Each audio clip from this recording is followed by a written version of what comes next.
ஆயக்கலைகள் 64 அதில் ஆணும் பெண்ணும் அறிந்தது எத்தனை ரகசிய கேள்விகள். உலகெங்கிலும் உள்ள வசந்த் தொலைக்காட்சி நேயர்களுக்கு வணக்கம். இது உங்கள் ரகசிய கேள்விகள். இன்றைக்கி நம்ம ஒரு முக்கியமான விஷயத்தை பற்றி பேசிகிட்டு இருக்கோம். ஒவ்வொரு மனிதனும் 100 வயது வாழக்கூடிய பொட்டன்ஷியல் உள்ள ஒரு மனிதர்கள். ஆனால் ஒரு கட்டுப்பாடற்ற தங்களுடைய தவறான செய்கைகள் மூலமாக பெரும்பாலானவர்கள் 50 வயது கூட வாழ்கிறதில்ல. இன்னும் சொல்லப்போனால் நம்ம பல்வேறு விஷயங்களை ஒரு 25 வயது வரைக்கும் படிக்கிறதுல, ஸ்கூலில் காலேஜில் நம்ம செலவு பண்ணுறோம். அப்புறம் ஒரு 25 வயதை பணம் சம்பாதிக்கிறதுல செலவு பண்ணுறோம். ஒரு 50 வயதுக்கு மேலே தான் நீங்கள் வாழ்க்கையில் செட்டில் ஆகுறீங்க. ஓரளவுக்கு பணம், வசதி, குவாலிஃபிகேஷன், படிப்பு எல்லாத்தோடு இருக்கீங்க. அதுக்கப்புறம் மீதம் 50 வயது வரை நீங்கள் அனுபவிக்க வேண்டிய ஒரு வயது. ஆனால் அந்த நேரம் தான் எல்லா பிரச்சனைகளும், சில நேரம் இறந்து போகிறதும் நிகழ்கிறது. இதை தடுப்பது அப்படின்றத தான் இன்றைக்கி பேசிகிட்டு இருக்கோம். என்னென்னலாம் நீங்கள் செய்யணும் அப்படின்றத நேற்று பார்த்தோம். ஒன்று உங்கள் மனசாட்சிப்படி நடப்பவர்கள் நீண்ட நாள் வாழ்கிறாங்கன்னு ஆய்வுகள் சொல்லியிருக்கு. அடிக்கடி சிரிக்கிறவர்கள், சந்தோஷமாக இருக்கிறவங்க நீண்ட நாள் வாழ்கிறாங்க. வாழ்க்கையில் ஒரு குறிக்கோளோடு வாழ்கிறவங்க நீண்ட நாள் வாழ்கிறாங்க. நட்ஸ், இந்த மாதிரி கொட்டைகள் இதெல்லாம் நிறைய சாப்பிட்றவங்க நீண்ட நாள் வாழ்கிறாங்க. ரொம்ப நிறைய நடக்கிறவங்க நீண்ட நாள் வாழ்கிறாங்க. அதே போல் நிறைய ஷாப்பிங், குட்டி குட்டியாக ஷாப்பிங் நிறைய பண்ணுற நபர்கள் நீண்ட நாள் வாழ்கிறாங்கன்னு கண்டுபிடிச்சிருக்காங்க. சந்தோஷமாக இருக்கிறவங்க ரொம்ப அதிக நாள் வாழ்கிறாங்க மற்றவங்களெல்லாம் விட. ஏன்னா positive, happiest people they live longer. சந்தோஷமாக இருக்கிறவங்க, மகிழ்ச்சியாக இருக்கிறவங்க நீண்ட நாள் வாழ்கிறாங்க. அதே மாதிரி அவார்டு வாங்குறவங்க, ஏதாவது ஒரு வகையில் பாராட்டு அவார்டு வாங்குறவங்க, அவங்களுடைய கொலீக்ஸ் எல்லாம் விட நீண்ட நாள் வாழ்ந்துக்கிட்டு இருக்காங்க. ஏதாவது ஒரு வகையில் அவார்டு வாங்குறவங்க. அதே மாதிரி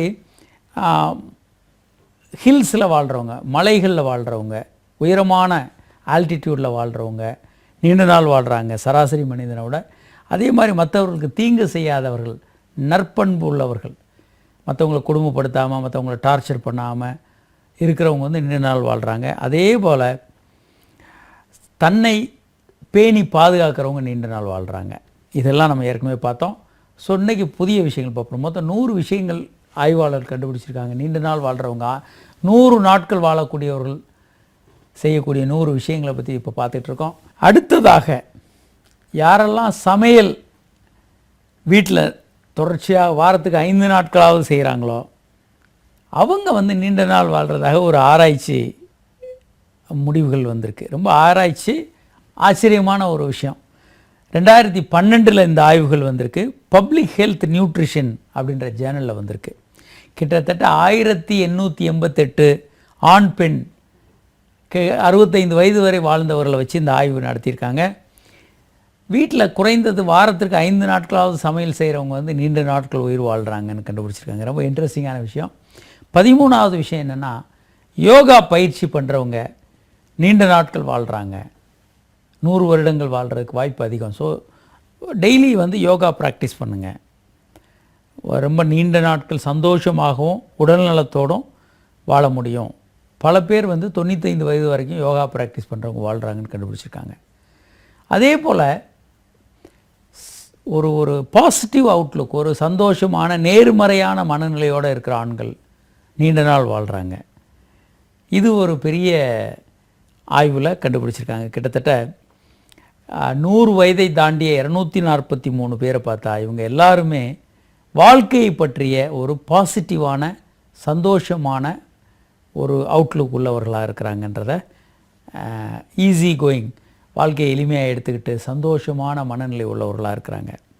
அதே மாதிரி ஒரு சிலர் ரொம்ப டூ மச்சாக ஆப்டிமிஸ்டிக்காக, ரொம்ப எல்லாமே சரியாக தான் நடக்கும் அப்படின்னு நினச்சி ஓரளவு காஷியஸாக இல்லாமல் டூ மச்சாக ஆப்டிமிஸ்டிக்காக இருக்க வேண்டாம் அப்படின்றது அடுத்த பாயிண்ட். அதாவது அதில் இருக்க ரிஸ்க்கை பற்றி கொஞ்சம் கூட உணராமல், இப்போ கார் ஓட்டுறோம், நம்ம நலமாக போய் சேர்ந்துருவோம்னு பாசிட்டிவாக ஓட்டுறது ரைட். ஆனால் அதில் கொஞ்சம் ரிஸ்க் இருக்குது, மற்றவங்க தவறுகள் பண்ணி நமக்கு ஆக்சிடென்ட் பண்ணலாம். அதே மாதிரி வியாபாரம்னா டூ மச்சாக எல்லாமே சரியாக தான் நடக்கும், தவறே நடக்காதுன்ற மாதிரி இருக்கும்போது ஆபத்து இருக்குது. அந்த மாதிரி ரொம்ப டூ மச் ஆப்டிமிஸ்டிக் இருக்கவங்க கொஞ்சம் பிரச்சனைகளை மாட்டுறாங்க. ஒரு பாசிட்டிவ் அவுட்லுக்கோடு வாழ்கிறவங்க நீண்ட நாள் வாழ்கிறாங்கன்னு கண்டுபிடிச்சிருக்காங்க. பெசிமிசம், நெகட்டிவாக திங்க் பண்ணுறவங்க நிறைய சிக்கலில் மாட்டுறாங்க, நீண்ட நாள் வாழ்கிறதில்ல. ஒரு காலர் இருக்காங்க. ஹலோ, வணக்கம் சார். வணக்கம், சொல்லுங்க மேடம். சார் எனக்கு கல்யாணம் ஆகி 3 வருஷம் ஆகுது சார். சரிங்க. ஆனா என் கணவருக்கு கைப்பழக்கம் தான் இன்னமும் ஒரு இது பண்ணிட்டு இருக்காரு. நீங்க 2 பேரும் தாம்பத்திய உறவு வச்சுக்கிறீங்க இல்லையா? ஆக்சுவலி குழந்தை தங்குறது 1 வருஷம் கழிச்சு தான் தங்குச்சு. சரிங்க. டாக்டர் கிட்ட ட்ரீட்மெண்ட் எடுத்து சரிங்க. அவர் நிறைய கவுன்சிலிங் எல்லாம் கொடுத்தாங்க. அதுக்கப்புறம் தான் அவர் ஸ்டெபன் ஆனாரு. சரி. பட் அவருக்கு அந்த இதுல ஸ்டெபனா இல்ல, உடனே வெளியில வந்துரும். இல்ல, அவருக்கு செக்ஸ் நல்லா பண்றாரா உங்களோட? இல்ல சார், ஒரு 2 செகண்ட்லயே அவருக்கு வந்துடுது. சரிங்க. இந்த காரணத்தை நீங்க ஏன் சரி செய்து கொள்ளல? எப்படி தெரியல. நீங்க 2 பேரும் சேர்ந்து மருத்துவர் அணுகி இதை சரி பண்ணிக்கலாம். அதாவதுங்க, நீங்க இதை சரி பண்ணாத பட்சத்தில் உங்க கணவருக்கு உங்களை பார்த்தாலே ஒரு பயம் வந்துடும். ஏன்னா உங்ககிட்ட போனாலே தோல்வி தான் வருது. ஒரு 2 நிமிஷத்தில் ஒரு 2 செகண்ட்லலாம் அவருக்கே ஒரு மனதில் அவமானமாக இருக்கும். அதை தவிர்க்கிறதுக்காகவே சுய இன்பம் பண்ணிக்குவார். நீங்கள் இப்போ என்ன பண்ணால் 2 பேரும் சேர்ந்து ஒரு செக்ஸாலஜி மருத்துவரை பார்த்தீங்கன்னா இது எளிமையாக சரி பண்ணி கொடுத்துருவாங்க. இன்னொரு ஆபத்து என்ன இருக்குன்னா, நீங்கள் இன்னும் முழுமையாக செக்ஸ் கூட பண்ணாமல் இருக்கலாம். ஆணுறுப்பு ஆழமாக பெனிட்ரேட் பண்ணி முழுமையாக செக்ஸே கூட பண்ணாமல் இருக்கலாம். அன்கன்சுமேட்டட் மேரேஜாக கூட இருக்கலாம். இதில் குழந்தை கூட பிறக்கும் சில பேருக்கு.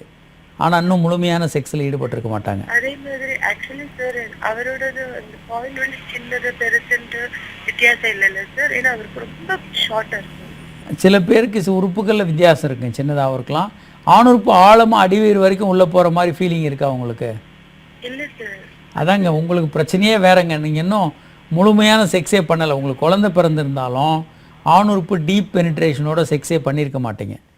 உங்களுக்கு பிரச்சனை அன்கன்சுமேட்டட் மேரேஜ். இதை சரி பண்ணிட்டீங்கன்னா அவர் நல்லாயிடுவார். இதை சரி பண்ணலைன்னா உங்ககிட்ட வரும்போதெல்லாம் அவருக்கு தோல்வி ஞாபகம் தான் வரும். அதனால் உங்கள் கூட செக்ஸ் பண்ணுறதையே அவர் அவாய்ட் பண்ணுவார். பொதுவாக அதை காம்பன்சேட் பண்ணுறதுக்கு அவருக்கு வேண்டிய ப்ளஷர் சுய இன்பத்தில் கிடைக்கும். அதனால் சுய இன்பம் பண்ணுவார். சுய இன்பம் பண்ணுறதுனால உங்கள்கிட்ட வரலன்னு இல்லை, உங்கள்கிட்ட செக்ஸ் ப்ராப்ளம் நீங்கள் 2 பேரும் இருக்கிறதுனால உங்கள்கிட்ட வரும்போதெல்லாம் அவர் ஒரு ஃபெயிலியர் அப்படின்ற ஒரு ஃபீலிங் வந்துக்கிட்டே இருக்கும். அதை அவாய்ட் பண்ணுறதுக்கு உங்களோட செக்ஸை அவாய்ட் பண்ணுவார். நீங்கள் 2 பேரும் சேர்ந்து மருத்துவர் அணுகுங்க, இதை முழுமையாக சரி செய்ய முடியும்.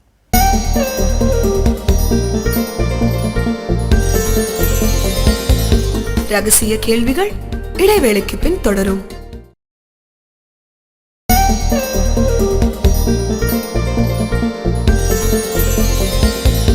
ரகசிய கேள்விகள் தொடர்கிறது. ஒரு காலர் இருக்காங்க. Hello sir. வணக்கம் சார். வணக்கம், யார் எங்கேருந்து பேசுறீங்க சார்? சார் சென்னையிலேருந்து மோகன் கால் பண்ணுறேன் சார். சொல்லுங்க மோகன். சார் உங்கள் ப்ரோக்ராம் ரெகுலராக பார்த்துட்டு இருக்கேன் சார். ரொம்ப நல்லா இருக்கு சார். ரொம்ப யூஸ்ஃபுல்லான இன்ஃபர்மேஷன்லாம் ரொம்ப கிடைக்குது சார் எங்களுக்கு. ரொம்ப நன்றி சார். சொல்லுங்க சார். சார் இப்போ மேரேஜ் ஆயிடுச்சிங்க. இப்போ ஒரு 3 இயர்ஸ் ஆயிடுச்சுங்க சார். சரிங்க. ட்ரீட்மெண்ட் போயிட்டு இருக்கோம் சார். இப்போ சரிங்க சார், என்ன டவுட் பார்த்தீங்கன்னா, இப்போ இன்டர் கோர்ஸ் பண்ற டைம்ல சார் அது முடியிற நேரத்தில் பார்த்தீங்கன்னா அந்த விந்து முழுசா உள்ள போற மாதிரி இல்லை சார். கொஞ்சம் நிறைய வெளியில வந்துடுற மாதிரி ஒரு ஃபீலிங் இருக்கு சார். இது அப்படிதாங்க இருக்கும். அதாவது விந்து திரவத்தில் 95% திரவமும் ஒரு 5% அணுக்கள் இருக்கும். செக்ஸ் பண்ணி முடிச்ச உடனே இந்த திரவம்லாம் அப்படி வெளியே வந்துடும். அணுக்கள் மட்டும் எல்லா டைரக்ஷன்லையும் போகும். திரவம் வெளியே வரும்போது எல்லாரும் பயந்துருவாங்க, எல்லாமே வெளியே வந்துடுது அதனால தான் குழந்தை இல்லைன்னு. அப்படி பயப்பட வேண்டாம். இதே கர்ப்பமாறவங்க இதை கவனிக்கவே மாட்டாங்க. வெளியே வரும், அதை அவங்க கேஷுவலாக எடுத்துக்குவாங்க. குழந்தை இல்லாதவங்க எல்லா விஷயங்களையும் அப்சர்வ் பண்ணுவாங்க. விந்து வெளியே வருது அதனால தான் எனக்கு குழந்தை பிறக்கலன்னு நினச்சிக்குவாங்க. தலாணி வச்சு படுப்பாங்க, என்னென்னவோ பண்ணி பார்ப்பாங்க. இதெல்லாம் பிரயோஜனம் இல்லை. நீங்கள் பண்ண வேண்டாதது விஷயம் என்னென்னா, போய் பாத்ரூமில் வாஷ் பண்ணக்கூடாது. உங்கள் மனைவி செக்ஸ் பண்ணி முடிச்சோடனே பாத்ரூமில் போய் வாஷ் பண்ணக்கூடாது. தண்ணி பட்டதுன்னா விந்தணுக்கள்லாம் செத்து போயிடும். ஏன்னா விந்தணுக்கள் 7லேருந்து 8 pHல் தான் உயிர் வாழும். அதே மாதிரி ஆஸ்மோலாரிட்டி 320லேருந்து 380 தான் விந்தணுக்கள் உயிர் வாழும். இந்த ஆஸ்மோலாரிட்டி pH மாறும்போது விந்தணுக்கள் உயிர் வாழாது. அதனால் நீங்கள் உங்கள் மனைவி போய் வாஷ் பண்ணக்கூடாது, மற்ற எல்லாமே பண்ணலாம், எந்த தப்பும் இல்லை. விந்து திரவம்லாம் வெளியே தான் வரும், நார்மல். சரி, ஒரு காலர். ஹலோ ஹலோ வணக்கம், சொல்லுங்கள் சார். வணக்கம் சார், குட் ஈவினிங் சார். நான் மாரிலேருந்து செந்தில் பேசுகிறேன் சார். சொல்லுங்கள் செந்தில். சார் உங்கள் ப்ரோக்ராம் பார்க்குறேன் சார், ரொம்ப நல்லா இருக்கு சார். சொல்லுங்கள் சார். சொல்லுங்கள் சார். சார் இப்போ மேரேஜ் ஆகி ஒரு 7 இயர்ஸ் ஆச்சு சார். சொல்லுங்கள் சார். ஆக்சுவலி 7 இயர்ஸாக நாங்கள் ட்ரீட்மெண்ட்டில் தான் சார் இருக்கோம். சரி. 7 இயர்ஸ்ல வந்து இப்ப லாப்ராஸ்கோபிக் பண்ணாங்க, மத்த எல்லா ஸ்கேன் எல்லாம் பண்ணாங்க சார். ஐயுஐ எதுவும் பண்ணீங்களா? ஆமா சார், அது பண்ணல வந்து ரிப்போர்ட்ஸ் எல்லாமே நார்மலா இருக்கு அப்படின்ற மாதிரி தான் சார் ஃபர்ஸ்ட் சொன்னாங்க அவனுக்கு. சரி அப்புறம் ஐயுஐ பண்ணோம் சார், ஒரு 5-6 டைம்ஸ் பண்ணோம் சார். சரி அதுவுமே சக்சஸ் ஆகல சார். ஓகே. அப்புறம் ஐவிஎஃப் பண்ணோம் சார் அவனுக்கு. சரிங்க. மதுரையில வந்து ஐஸ்வர்யா கிளினிக்ல பண்ணோம் சார். சரிங்க. ஐவிஎஃப் பண்ணும்போது தான் சார் வந்து எக்கோட குவாலிட்டி வந்து அந்த அளவுக்கு பெஸ்டா இல்ல அப்படின்ற மாதிரி சொன்னாங்க சார். சரிங்க. லாப்ராஸ்கோபிக் வந்து நாங்க 2009ல ஒரு தடவை பண்ணோம் சார் வந்து, அப்போ நார்மலா இருந்தது. சரிங்க. இப்ப லாப்ராஸ்கோபிக் பண்ணதுல வந்துட்டு டார்கெட் ஓவரி அப்படின்ற மாதிரி வருது சார் வந்து. சரிங்க. பாலிசிஸ்டிக் ஓவரி பின்னால வரலாங்க. ஆரம்பத்துல டார்கெட்டட் ஓவரின்னு வருது சார். சொல்லுங்க சொல்லுங்க. டார்கெட்டட் ஓவரி அப்படின்ற மாதிரி ரிப்போர்ட்ல வருது சார். டார்கெட்டட் ஓவரி வேற, ரைட்டுங்க, அது ஒண்ணும் இல்ல, பிரச்சனை இல்லை, சொல்லுங்க. இப்ப ஐவிஎஃப் வந்து நாங்க 2 டைம்ஸ் பண்ணிட்டோம் சார் வந்து. சரிங்க. 2 டைம்ஸ்மே வந்து அந்த எக்கோட குவாலிட்டி வந்து இம்ப்ரூவ் ஆகல, சேமா தான் இருக்கு. சரிங்க. சிங்கிள் எக் தான் சார் கிடைச்சது வந்து. சரி சரி சரிங்க. எக்கோட குவாலிட்டி வந்து இம்ப்ரூவ் ஆகல. இந்த மாதிரி எக் வந்து பெஸ்டா கிடைக்கிறதுக்கு சான்சஸ் வந்து ரொம்ப கம்மியா தான் இருக்கு. சரிங்க. டோனருக்கு நீங்க போறதுக்கு வில்லிங்கா இருக்கீங்களா அந்த மாதிரி கேக்குறாங்க. இப்போ உங்க ஒய்ஃபுக்கு என்ன வயசுங்க? 33 இயர்ஸ் ஆகுது சார். சரிங்க. அதாவது இப்போ என்ன பண்ணலான்னா, மறுபடியும் வந்து உங்கள் ஒய்ஃபோடைய சில ஹார்மோன்களை அசஸ் பண்ணலாம். அவங்களுக்கு வந்து எக்கோட குவாலிட்டி எப்படி இருக்குன்றத ஓரளவுக்கு ப்ரிடிக்ட் பண்ணலாம். ஒரு செகண்ட் ஒப்பீனியன் வேணால் நீங்கள் இன்னொரு செகண்ட் ஒப்பீனியன் வாங்கி இந்த விஷயங்கள் எல்லாம் சரியாக இருக்கா இல்லையான்றதை நீங்கள் பரிசோதிக்கலாம். பட் ஆனால் இதுலேருந்து உங்களுக்கு வேறு வாய்ப்பு இல்லை, நீங்கள் தொடர்ந்து ஐவிஎஃப் தான் பண்ணணும். தேவைன்னா குவாலிட்டி ஆஃப் எக் ரொம்ப புவராக இருந்தால் நீங்கள் வந்து டோனர் எக் மூலமாகவும் ஐவிஎஃப் பண்ண வேண்டியது இருக்கும். ஒரு கால் இருக்காங்க. ஹலோ. Hello doctor. வணக்கம், சொல்லுங்க மேடம். எங்களுக்கு வந்து ஆபரேஷன் ஆயிருக்கு, ஃபேமிலி ஆபரேஷன் பண்ணிருக்கோம் டாக்டர். 2 பெண் குழந்தைங்க இருக்கு. சரிங்க. தொப்புள் வந்து பெருசாவே இருக்கு டாக்டர். குழந்தைக்கா? எனக்கு டாக்டர். சரிங்க. எப்பவுமே தொப்புள் பெருசாவே இருக்கு. டாக்டர் போய் கேட்டிருந்தாங்க. கேட்டுக்கு அவங்க என்னன்னா குடல் வளர்ந்துருக்கும், அதனால தான் பெருசா இருக்கு அப்படின்றாங்க டாக்டர். அதனால எதனா ப்ராப்ளம் ஆகுங்களா? இல்லைங்க, தொப்புள் வழியா ஹெர்னியேஷன் பேருங்க. குடல் தொப்புள் வலிக்குதுங்க. அதாங்க அதாவது என்னன்னா ஹெர்னியான்னு சொல்லுவோம். நாங்கள் என்ன சொல்லுவோம்னா, வயிற்றுக்குள்ளே இருக்க வேண்டிய குடல் வந்து அந்த தொப்புள் தோலுக்கடியில் வந்திருக்கும். அது வந்து ஹெர்னியேஷன்னு பேர். இது வந்து நீங்கள் என்ன பண்ணலான்னா, ஒரு சின்ன அறுவை சிகிச்சை மூலமாக இதை சரி பண்ணலாம். இது வந்து எதுவும் பண்ண முடியாதுங்களா? இது வந்து ஒரு மெக்கானிக்கல் டிஃபெக்ட்டுங்க. இது வந்து மாத்திரைகளில் சரியாகிற விஷயம் இல்லை. அதாவது மேலே தோல், அது கீழே சில திக்கான டிஷ்யூஸு, அதுக்கு கீழே வயிற்று மசில்ஸ் எல்லாம் இருக்குது. இதெல்லாம் இதுக்கு கீழே வந்து நமக்கு குடல் இருக்கணும். சில நேரம் அந்த இடத்துல குடல் வந்து கொஞ்சம் கொஞ்சமாக நீங்கள் டெலிவரி பண்ணது, பல காரணங்களால், ஆப்ரேஷன் முன்னால் பண்ணது, பல காரணங்களால் குடல் வந்து லேசாக வெளியே வந்துடும், தோலுக்கடியில் வந்துடும். தொப்புளில் இருக்கக்கூடிய தோலுக்கடியில் குடல் வந்துடும். இது வந்து மெக்கானிக்கலான ஒரு பிரச்சனை. இதை வந்து என்ன பண்ணுவாங்கன்னா, ஓப்பன் பண்ணி குடலை உள்ளே தள்ளிட்டு மசில்ஸு, தசைகளை தச்சு விட்ருவாங்க. அந்த ஃபேஷியான்னு சொல்லக்கூடிய டிஷ்யூவை தச்சு விட்ருவாங்க. ஸோ மறுபடியும் குடல் வந்து ஆறுன பிறகு மேலே வராது, அது உள்ளே இருக்கும். இதுதான் பொதுவாக பண்ணக்கூடிய அறுவை சிகிச்சை. இது ரொம்ப இதுக்குள்ள எந்த பிரச்சனையும் இல்லை, இதை நீங்கள் பண்ணிக்கலாம். இப்போ அது பண்ணணும்னு வச்சுக்கோங்க டாக்டர். இப்போ என்ன எனக்கு 2-3 ஆப்ரேஷன் ஆயிருக்கு டாக்டர். அதனால இதோட எஃபெக்ட் ஆகுங்களா ஏதாவது? ஒரு எஃபெக்டும் ஆகாது, ஒன்றும் கவலைப்பட வேண்டாம். சரிங்க. ஏன்னாக்கா அவங்க ஆப்ரேஷன் பண்ண தேவையில்லை அப்படின்னாங்க. ஆனா தொப்புள் இருக்க பெருசாயினே இருக்கு. இப்போ நீங்கள் முன்னால் பண்ண ஆப்ரேஷனால தான் இதே வந்திருக்குது. சரிங்க. அதனால மறுபடியும் வந்து அதை வந்து நீங்கள் சரி பண்ணிக்கலாம், தொந்தரவாக இருந்தால். இல்லைன்னா நீங்கள் அதை வந்து இக்னோர் பண்ணிட்டு போகலாம். ஒரு கால் இருக்காங்க. ஹலோ. ஹலோ டாக்டர், நாங்கள் சேலத்துலேருந்து அருண் பேசுங்க. அருண் சொல்லுங்கள். டாக்டர், செக்ஸ் பண்ணும்போது ஒய்ஃபுக்கு இன்சர்ட் பண்ணால் வலிக்குதுன்னு சொல்கிறாங்க. கல்யாணம் ஆகி எவ்வளோ நாள் ஆச்சுங்க? 1.5 years ஆச்சுங்க டாக்டர். 1.5 வருஷம் ஆகுது. குழந்தை பிறந்து ஒரு 7 months ஆகுது. முன்னாலெல்லாம் செக்ஸ் நல்லா பண்ணிட்டு இருந்தீங்களா நீங்கள்? அப்பயும் பண்ணிட்டு இருந்தோம், அப்பயும் வலிக்குன்னு தான் சொல்லிட்டு இருந்தா. நீங்கள் மொத்தமே செக்ஸே சரியாக பண்ணாமல் கூட இருக்கலாங்க. அது செக் பண்ணணும். ஏன்னா ஒரு நல்லா செக்ஸ் பண்ணி ஒரு 2-3 ஒரு வருடம்லாம் ஆகிட்டுதுன்னா வலி இருக்காது பொதுவாக. ஒன்று வந்து நீங்கள் ஃபுல் பெனிட்ரேஷன் பண்ணி செக்ஸ் பண்ணுறீங்களான்னு பார்க்கணும். இல்லைன்னா ஒரு 10 காரணங்கள் இருக்குது பெண் உறுப்பில் வந்து செக்ஸ் பண்ணும்போது வலிக்கிறதுக்கு. பூஞ்சை காளான் தொற்று, கர்ப்ப வாயில் ஏதாவது புண்ணு இருக்கலாம், அது மாதிரி பெண் உறுப்பு உள்ளே வந்து சில சிஸ்ட் இருக்கலாம், அடிவயிற்றில் வந்து கிருமி தொற்று இருக்கலாம், ஃபைப்ராய்டு கட்டிகள் இருக்கலாம், எண்டோமெட்ரியோசிஸ் இருக்கலாம், இப்படி பெல்விக் இன்ஃப்ளமேட்டரி டிசீஸ், இப்படி பல காரணங்கள் இருக்குது. என்ன காரணம்னு பார்த்து அதை முழுமையாக சரி செய்ய முடியும். அதனால் கவலைப்பட வேண்டாம். ஸோ ஒன்று வந்து நீங்கள் இன்னும் சரியாக பெனிட்ரேட் பண்ணாமலே குழந்தை பெற்றுருக்கலாம், ஒன்றும் பெரிய அது கூட நடக்கும். சில நேரங்களில் வேறு காரணங்கள் இருக்கலாம். ஸோ உங்கள் மனைவியை டாக்டர் பரிசோதித்தாங்கன்னா இதை துல்லியமாக என்ன காரணம்னு சொல்லிடுவாங்க. இதை முற்றிலும் சரி செய்து விடலாம், ஒன்றும் கவலைப்பட வேண்டாம். ஸோ இப்போ வந்து நீண்ட நாட்கள் உயிர் வாழ்கிறவங்க 100 வயது வாழ்கிறதுக்கு என்னென்னலாம் பண்ணணும், யாரெல்லாம் அப்படி 100 வயது வாழ்ந்திருக்காங்க, அவங்களுக்கு என்னென்ன கேரக்டர் இருந்ததுன்னு பார்க்குறோம். அதாவது ரொம்ப புலால் உணவு, மிருக உணவு எல்லாம், கறி இந்த மாதிரி ஐட்டம்ஸ் நிறைய சாப்பிடாதவர்கள், மீட் ரொம்ப சாப்பிடாதவங்க, வெஜிடேரியன்ஸ் வந்து நீண்ட நாள் வாழ்கிறாங்கன்னு கண்டுபிடிச்சிருக்காங்க. இது வந்து கிட்டத்தட்ட 73,308 பேர்களை வச்சு பண்ண ஆய்வில் வந்து வெஜிடேரியன்ஸ் வந்து நீண்ட நாட்கள் உயிர் வாழ்கிறாங்க மீட் சாப்பிட்றவங்களோடன்னு பல்வேறு விதமாக. 12% டக்குன்னு இறந்து போகிறதுக்கான வாய்ப்பு அதிகரிக்குது. மீட் சாப்பிட்றவங்களுக்கு, மாமிச உணவு சாப்பிட்றவங்களுக்கு 12% திடீர்னு உயிர் போகிறதுக்கான வாய்ப்புகள் அதிகமாக இருக்குதுன்னு கண்டுபிடிச்சிருக்காங்க. ஒரு காலர் இருக்காங்க. ஹலோ. ஹலோ, வணக்கம். யார் எங்கேருந்து பேசுகிறீங்க மேடம்? நான் ராமநாத் டிஸ்ட்ரிக்ட்ல இருந்து முத்தமிழ் செல்வி பேசுறேன். முத்தமிழ் செல்வி, சொல்லுங்க.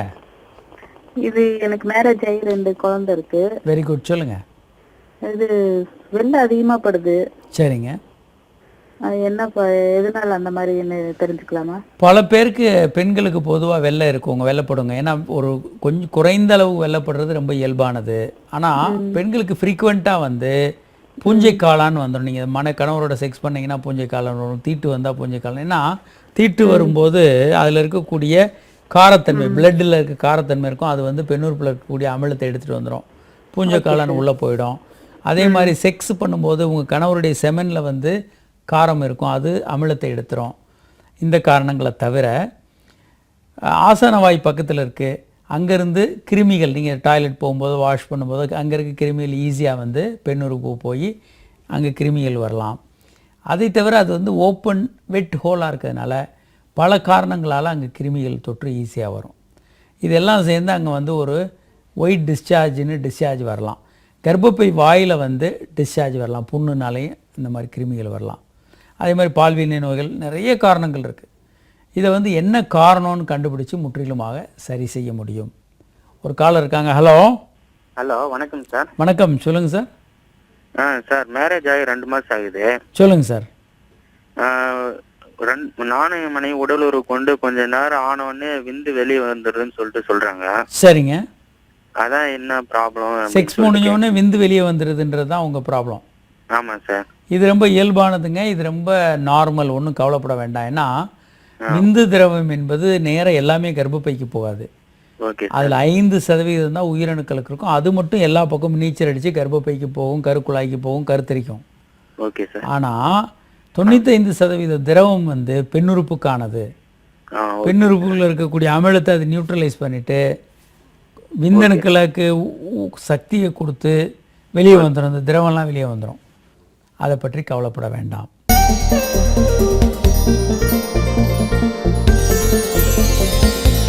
ரகசிய கேள்விகள் இடைவேளைக்கு பின் தொடரும்.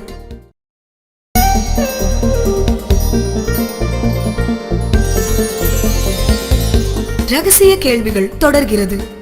17வது பாயிண்ட், முக்கியமான பாயிண்ட் என்னென்னா, திருமணம் செய்தவர்கள் நீண்ட நாள் வாழ்கிறாங்க.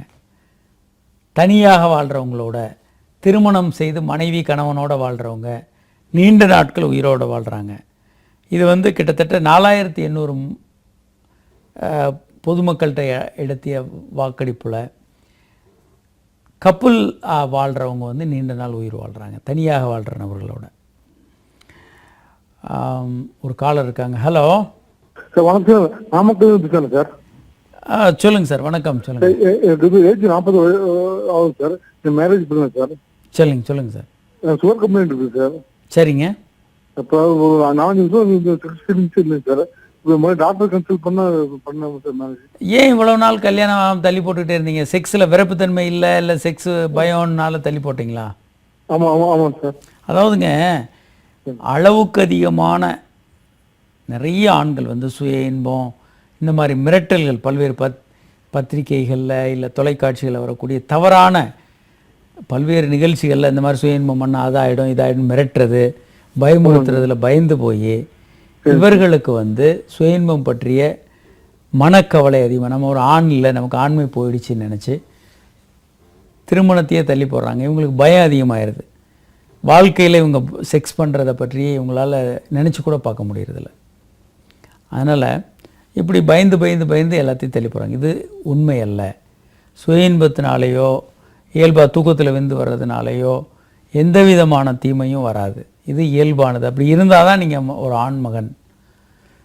அதனால் நீங்கள் ரெண்டாவது, நீங்கள் திருமணம் செய்யுங்க. செக்ஸில் எந்த பிரச்சனை வந்தாலும் சரி, குழந்தை இல்லைன்னாலும் சரி, இந்த பிரச்சனையெல்லாம் முற்றிலும் தீர்க்கக்கூடியவையே. சரியான ட்ரீட்மெண்ட் கொடுத்து உங்களை முற்றிலுமாக குணப்படுத்த முடியும். அதனால் கவலைப்பட வேண்டாம். ஒரு காலர் இருக்காங்க. ஹலோ. வணக்கம் சார். வணக்கம். யார் எங்கேருந்து பேசுகிறீங்க சார்? சார் செட்டிலேருந்து பேசுகிறேன் சார். அதான் உங்கள் ரசிகர்கள் எல்லாம் ரொம்ப ஆர்வமாக பார்த்துட்டு இருக்கு சார். நல்ல நன்மையாக தருது சார். நன்றி. சொல்லுங்கள் சார். சார் மேரேஜ் ஆகிட்டு சார். சரிங்க. இப்போ வந்து 3 மாதம் கழிச்சு மேரேஜ் ஆகி 3 மாதம் கழிச்சு மோசமாக இருந்தாங்க. சரி. இன்னும் 8 மாதத்துல அபார்ஷன் ஆயிடுச்சு சார். ட்வின்ஸு. அடப்பாமே, 8 மாதத்தில் காப்பாற்றிருக்கலாமே. அப்போ கூட அபார்ட் ஆகுறது 8 மாதத்தில் டெலிவரி பண்ணி காப்பாற்றலாமே 2 குழந்தைகளையும். இல்லை சார், அது ஒன்றும் சொல்லவே இல்லை. ஜிஹெச்லே நம்ம செக்கிங் பண்ணிகிட்டே இருந்தோம். ஸ்கேன் போட்டு பார்த்தாங்க 2 சரிங்க. 8 மாதத்துல அபார்ஷன் ஆயிடுச்சு. அது பாண்டியில் கொண்டு போய் ஜிம்மரில் டெலிவரி பண்ணோம். சரிங்க. அதோட அப்புறம் ஒரு 6 மாதம் கேப் விட்டு ஒரு 3 மாதத்துல மாசமாக கன்சீவ் இருந்தாங்க. சரி. 3 மாதத்துலேயே அபார்ஷன் ஆயிடுச்சு சார். சரிங்க. இது சரி பண்ணலாங்க, ஒன்றும் இல்லை. நீங்கள் அடுத்து உடனே கருத்தரிக்க வேண்டாம். அதான் சார், இப்போ திரும்பவும் இப்போ கன்சீவாக இருந்தாங்க ஒரு 3 மாதம். இப்போ அபார்ஷன் ஆகி ஹாஸ்பிட்டலில் சேர்த்துருக்கேன் சார். முதல்ல வந்து கருத்தரிக்கிறத நிறுத்துங்க. என்ன காரணம் அப்படின்றத முதல்ல செக் பண்ணுவோம். ஒன்று வந்து ஜீன்ஸில் ஏதாவது குறைபாடு. இப்போ அபார்ட் ஆகி குழந்தை வெளியே வருது இல்லையா, அதை வந்து அட்டாப்சின்னு அனுப்பணும். அந்த குழந்தைக்கு ஏதாவது ஜெனட்டிக் குறைபாடு இருக்கான்னு பார்க்கணும். உங்களுக்கு ஏதாவது கிருமிகள் தொற்று இருக்கா, உங்கள் மனைவிக்கு ஏதாவது பிரச்சனை இருக்கா, இல்லை வேறு ஏதாவது என்ன காரணம் என்று கண்டுபிடிக்க முடியும். ஓரளவுக்கு சில ட்ரீட்மெண்ட்டெல்லாம் கொடுத்துட்டு ஓரளவுக்கு மனைவி ரெடியான பிறகு கருத்தரிக்க வச்சு, அது ஒரு தகுதி வாய்ந்த மருத்துவரின் பராமரிப்பின் கீழே முழுமையாக கருத்தரிக்க வச்சு நீங்கள் டெலிவரி பண்ணி குழந்தையோட போகலாம். ஒன்றும் பிரச்சனை இல்லை.